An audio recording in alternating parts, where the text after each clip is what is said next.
Thanks for tuning in to Notepad. I'm your host, Ibrahim Sani. We continue our conversation on mental health care as well as general health per se.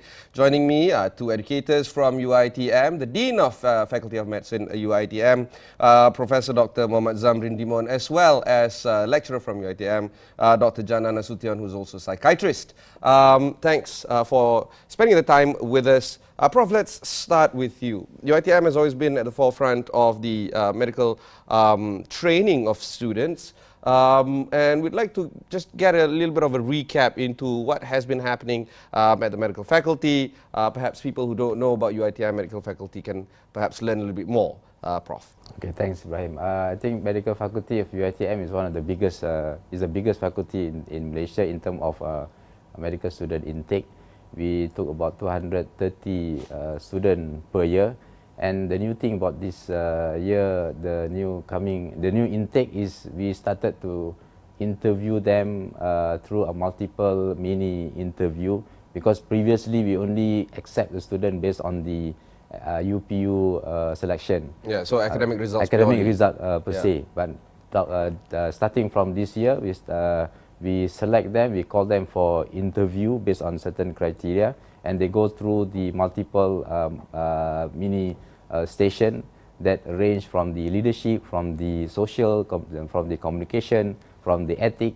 So starting from this year, we receive different kind of student. Not only on the, they are good at the, one of the best at the academic performance, but we also screen them through the other skill sets. Now, on the surface, it sounds great that you now have a multidisciplinary method of screening students. But on the practicality aspect of it, now it brings down the time of recruitment to, I guess, slower than what you would do before. How do you manage the Yes, definitely. the It's a massive exercise, because we took the whole faculty involved with the selection of the student, and we took about 1 week to select, to interview about 600 potential candidates. But because before that, of course, we screened the eligible candidate, then not all candidates went through the interview. So from that interview, we select 200, the best 230, depending on the certain criteria that we set. Of course, this is the undergraduate program. Yes. There's also the postgraduate program. Yeah. Let's talk a little bit more about that. Postgraduate, we started to have the new innovation. We are at the UiTM nowadays. We are talking about UiTM DNA. D stands for disruptive. So in the postgraduate program, we introducing the new program which we call masters and doctorate program, especially for the clinical.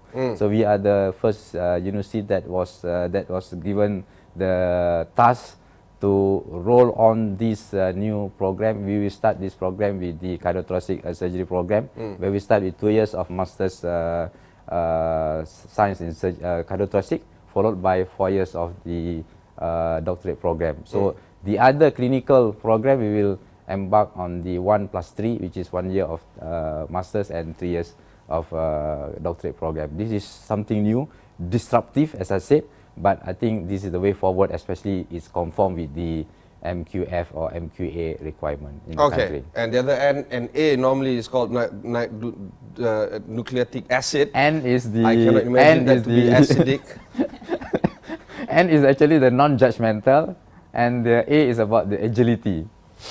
You know, non-judgmental among doctors in Malaysia is going to be big tough, because I remember a few years ago, the Dean of Medicine of Prof. Adiba, I don't know whether she was a dean then, but she was going through a war of words with one of the doctors. Yes. People in the fraternity would know this. People who don't know, 3 years ago, 4 years ago, there was an issue, something to do with LGBT or something like that, and then the doctor wouldn't treat an LGBT patient, and then, you know, Prof. Adiba got into war of words, everything's a mess. That one, I think Dr. Jannah will okay, elaborate on that. But that addresses the issue of non-judgmental. Yeah, definitely. And doctors have to be non-judgmental. Yes, definitely. I agree you're with not treating the patient. Yeah, I agree with you. And then when we are talking about today's topic on the mental health, I think the agility is very important. The agility of the student, our graduate, even it has to start with the staff itself. So we have to train that our staff have to be agile with the new needs, the new environment, the new type of student that we receive as compared to during my time is all different. So we have to be agile with that. So if we don't have this agility, then comes into the picture of mental health and mental Any problem. process of transformation, for better or worse, is going to disrupt how people do the way they Yes. do things Yes. from the organization aspect, Yes. not just the stakeholders that you serve, in the Yes. sense the students and the patients. But when we go through this whole process of transformation, there's going to be friction. Yes. What kind of friction have you encountered so far? Of course, the buy-in, because they have the especially during among the staff, they have to get the clear vision, what is going on, what is the direction of the faculty, and how we are moving on with the new way of doing things. Because when you talk about disruptive, there's a lot of things, a lot of groundwork that we need to do, a lot of communication, a lot of engagement with the staff and the students. I think there's a lot of things that a lot of works, a lot of activities have to involve, because Yeah. the changes must be from the mass, from the crowd, Yeah. from the staff itself, rather than top down. It has to be both way. And how have you navigated that kind of friction? Leadership, and also the role of all the head of department, head of the unit, and also the frequent communication. Nowadays, we can communicate through WhatsApp, through Instagram, through Facebook, and also various other ways of communicating, not necessarily one-to-one, but of course, sometimes we organize a coffee talk, for example, and also session with the dean or with the deputy dean of clinical, for example. So these are the way of engaging people into sharing the vision of the faculty. Let's bring in Dr. Jannah. Of course, you're a psychiatrist. It's one of the many subdisciplines within the Faculty of Medicine. And we've recently just celebrated World Mental Health Day. I've had befrienders here talking at length about how volunteers can actually help out people who are at risk, going through suicide, or just generally mental health issues. But they are just volunteers. They're not professional. I guess they are trained, but they are not professionals in terms of treating medical health care issues pertaining to mental health. So when we talk about the kind of facilities or the instruments that the public can reach out, they're down to just befrienders. And even then, there's some limitations when it comes to people owning up to the issues that they have. What is the landscape like for mental health sufferers here in Malaysia, and what are the options that they have in terms of reaching out? Okay, thank you, Ibrahim. I think it's a very important topic that we actually look at the views of how public can reach out.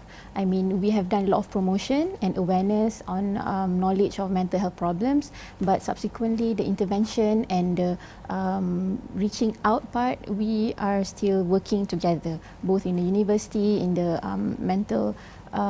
Ministry of Health Services, and also with our NGOs. We have write-up on the ways, or shall I say the flow chart of how public can get themselves checked and get a treatment if they feel they need help. The Befrienders has been one of our biggest support when it comes to volunteer work, but we're also working hard for every hospitals, including the university hospitals, to be available for the public to reach out and to get help. On top of that, we from the UiTM, from a different setting, we have a lot of students at hand, and we have even Faculty of Medicine, we have hundreds and thousands of them. We need to reach out to each one of them to make them realize that mental health is something to talk about. It's okay if they don't feel okay. It's okay to talk about emotions. It's okay to talk about mental health. It's not about weaknesses and things like that. So that's what we plan to promote during our World Mental Health Day program on the 28th of November in Faculty of Medicine UiTM Sungai Buloh. We are very happy that Datin Vivi Yusof has agreed to officiate this, and we are happy also to introduce our first UiTM mental health outreach team. It's called Squad Peduli Minda, so that we want to bring education and awareness to our students and our university staff to talk about emotions and mental well-being. UiTM is by far the largest educator in terms of tertiary education, either postgrad, undergrad, in Malaysia, spread across every Country. single state that you can Yeah. think of. Of course, you have main campuses here and there, but generally speaking, you're so diverse in terms of student location. How do you plan to make sure that each and every single student, not just in, say for instance, Sungai Buloh campus or Shah Alam campus, but everywhere in Sabah and Sarawak and many others, how can they reach out to this Gang Puliminda and many others? Okay. It is important that we make ourselves visible, that people know that we are here and that we are willing to train students and staff, and we are willing to reach out. We work together with counsellors in every other campuses, and we do promotional programs together. We want them to know that we also offer training to the students and the staff, so that we can go to the primary prevention level instead of just treating the severe mental illnesses when they have already needing more intervention. We go to the primary prevention so that they have more awareness and they are educated when it comes to mental well-being. No. My question is, how I'm a UiTM student. I'm in trouble. There's something wrong with me. I want to reach out. How do I reach out? Okay, they can reach out to our counsellors. Each campus, they have a counselling unit. They can directly reach out to these counsellors, and we have our health services or health clinics, UiTM health clinics, that the counsellors would refer to. And these health clinics usually they can also refer these students to psychiatry department in our campus in Faculty of Medicine or nearby hospitals, because UiTM campuses are everywhere all over Malaysia, so they can directly refer them to psychiatry department in hospitals that are near to their area. Prof, this program, among the many programs that are being rolled out, not just by the Faculty of Medicine, but just the university itself. But this sort of highlights the need for the mental health awareness. Is there something going on at UiTM that needs to be addressed with these kind of programs? That's why I said when our previous student came in with the selection of students based on the result itself. They forget about the other component of intelligence. One of it is emotional intelligence and social intelligence. So when psychiatry department came to see me to introduce this squad, I said yes, this is the way forward, because when we have this squad, the important thing is about being a university and faculty, and we have the expertise of it is we can train other people or the train of the trainers on how to deal, or how to. Very important is to spot on the problem itself from the beginning. That is a primary prevention. So I think that's why when we talk about agility, one of the DNA component of UiTM student, even to embark on this UiTM student, I think the student have to get aware what is mean by agility itself. So one of the component I think is the acknowledgement of emotion. Some people, they don't really acknowledge their emotion, and we as the faculty, because we have the expertise on that, we can train people, we can teach this at the mass, and then at the same time we can focus on the certain area. What would be some of the ways or the syllabus of training these trainers? Maybe you can share one or two. Okay, we have some modules that we have included in our squad, and most importantly, one of it is mental health screening, is screening the students and staff so that they are aware of their own, depressive symptoms, anxiety symptoms, and stress levels. On top of that, we talk about educating them about mental health illnesses such as depression, anxiety issues, stress-related issues, and also mood disorders. We also talk about coping strategies. A lot of our students are not aware of healthy and positive coping strategies, and resilience and tenacity. Resilience is, of course, a synonym of what Prof. Zamrin mentioned. Agility is like bouncing back after they are facing challenges, because we get, especially in the Faculty of Medicine, we get students with good IQ, high IQ. However, with regards to the EQ component, they need a lot of resilience, a lot of good coping strategies. We also incorporated interpersonal skills, so they are aware of how to relate to one another, to communicate better, and also mindfulness therapy. These are all the new type of therapies and intervention that can help them with calm and relaxing components in All their. right, we'll take a short break. When we come back, we'll continue our conversation with the educators from UiTM.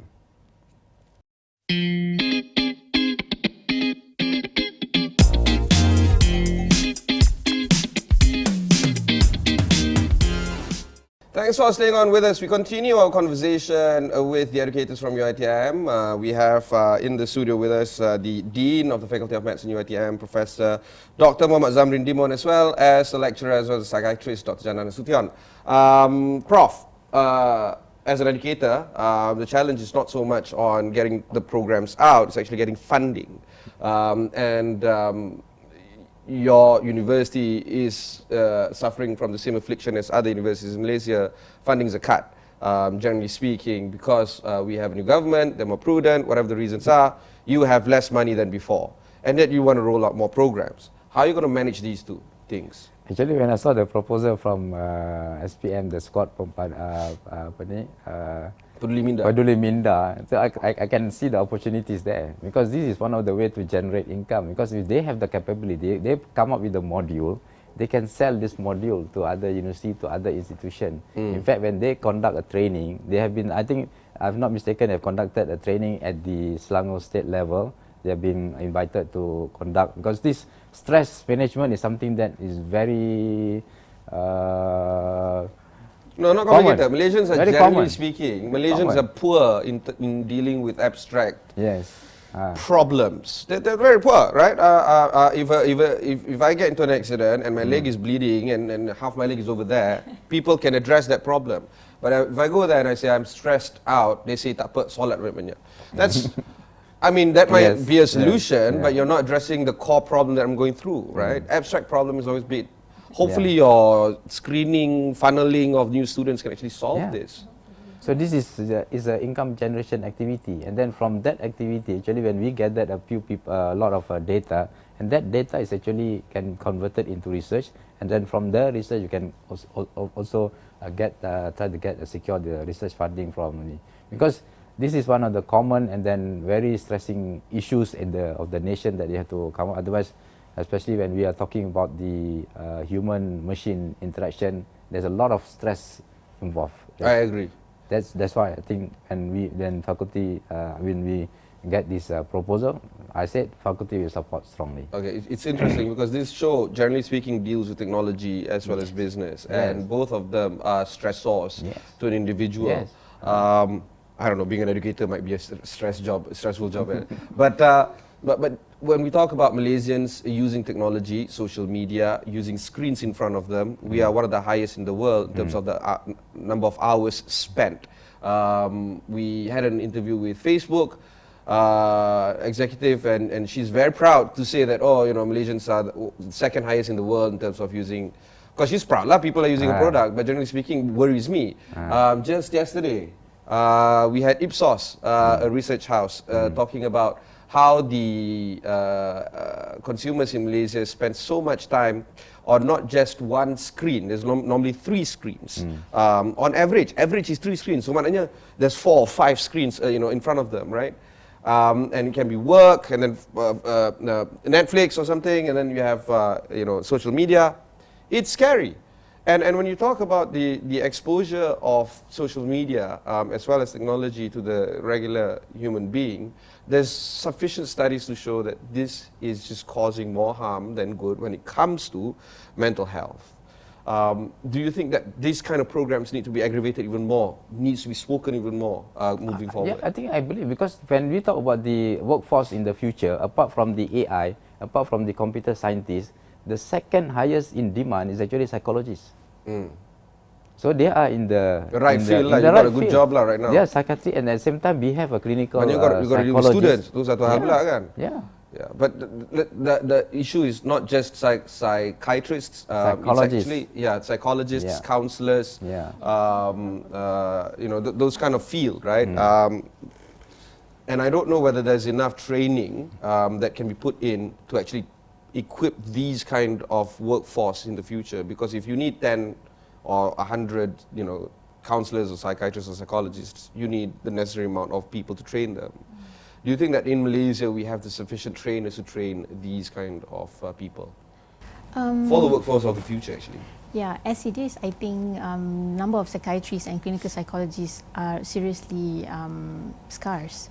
in Malaysia, you know, we have a total of maybe almost 400 psychiatrists, and to compare with one university in New York, they have the same amount of psychiatrists in just one university, and we have the same amount in the whole of Malaysia. So what is the ratio? I'm not sure what you ratio one psychiatrist to how many people in Right. Malaysia? I'm not too sure the latest Yeah, ratio. yeah. Yeah, but we are definitely undernumbered. Okay.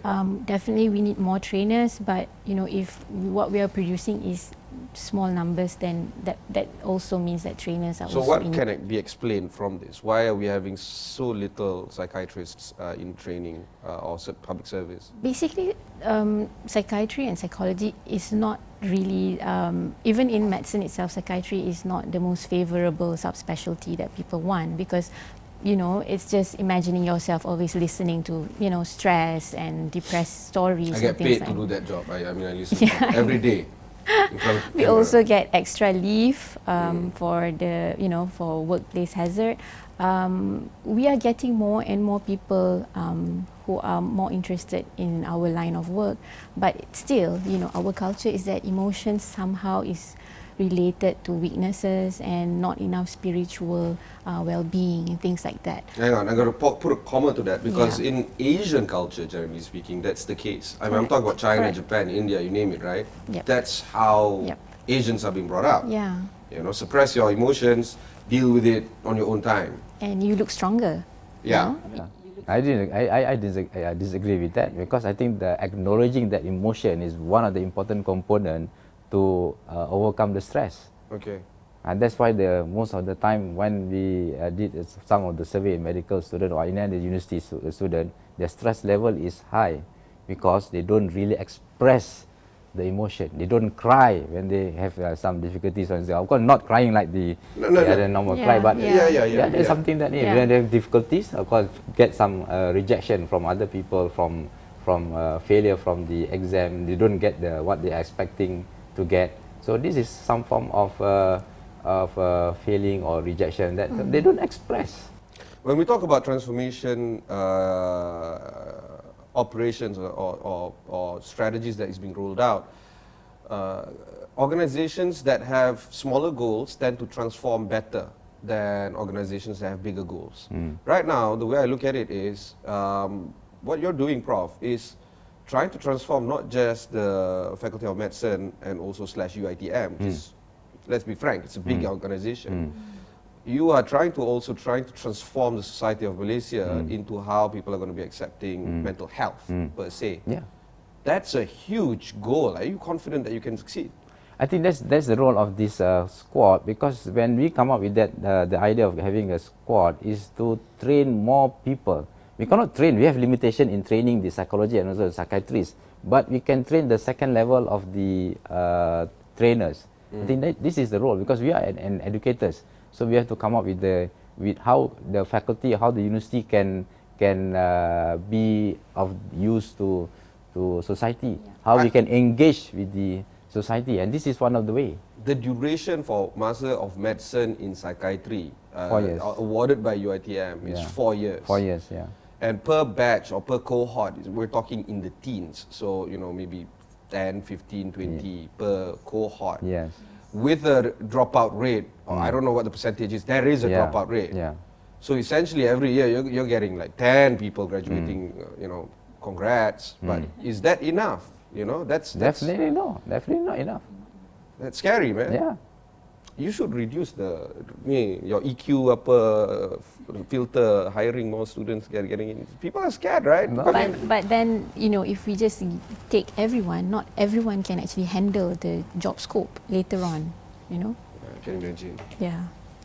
No, again, you know, it's not that I can imagine. I know exactly how it feels, right? I'm married with one person that is. Yeah. But I think I'm very privileged that our dean, Prof Zamrin, is very supportive of our work, because we need to start somewhere. Okay, if we don't start somewhere, then Okay, so Masters of Medicine Psychiatry, 4 years. How long does it take? What's the duration like for training these kind of trainers? More counselors, more psychologists? Minimum for Master of Medicine Psychiatry is 4 years if they graduate on time, while clinical psychology, for clinical psychologists they have to do degree and then masters in clinical psychology 2 years. Okay.